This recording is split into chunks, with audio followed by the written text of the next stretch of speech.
অংগনবাদী কৰ্মী, মিনি কৰ্মী আৰু সহায়িকাসকলৰ এটা গুৰুত্বপূৰ্ণ খবৰ।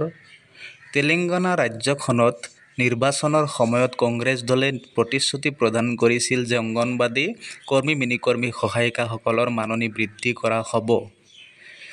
যোৱা ৩ ডিচেম্বৰ তাৰিখে তেলেংগানা ৰাজ্যখনত কংগ্ৰেছ চৰকাৰ হ'ল আৰু শপত গ্ৰহণৰ পিছদিনাখনেই তেলেংগানা ৰাজ্যখনৰ অংগনবাদী কৰ্মী, সহায়িকা খণ্টাই কংগ্ৰেছ চৰকাৰৰ নতুনকৈ শপত লোৱা মহিলা আৰু শিশু বিকাশ বিভাগৰ মন্ত্ৰী সীতাক্কা ডাঙৰীয়ানীক স্মাৰক পত্ৰ প্ৰদান কৰে আৰু মন্ত্ৰী ডাঙৰীয়ানীয়ে প্ৰতিশ্ৰুতি দিয়ে যে অংগনবাদী কৰ্মী, মিনি কৰ্মী, সহায়িকাসকলৰ মাননি কেবিনেটৰ জৰিয়তে শীঘ্ৰে বৃদ্ধি কৰা হ'ব বুলি প্ৰতিশ্ৰুতি প্ৰদান কৰে অংগনবাদী কৰ্মী, মিনি কৰ্মী, সহায়িকাসকলক।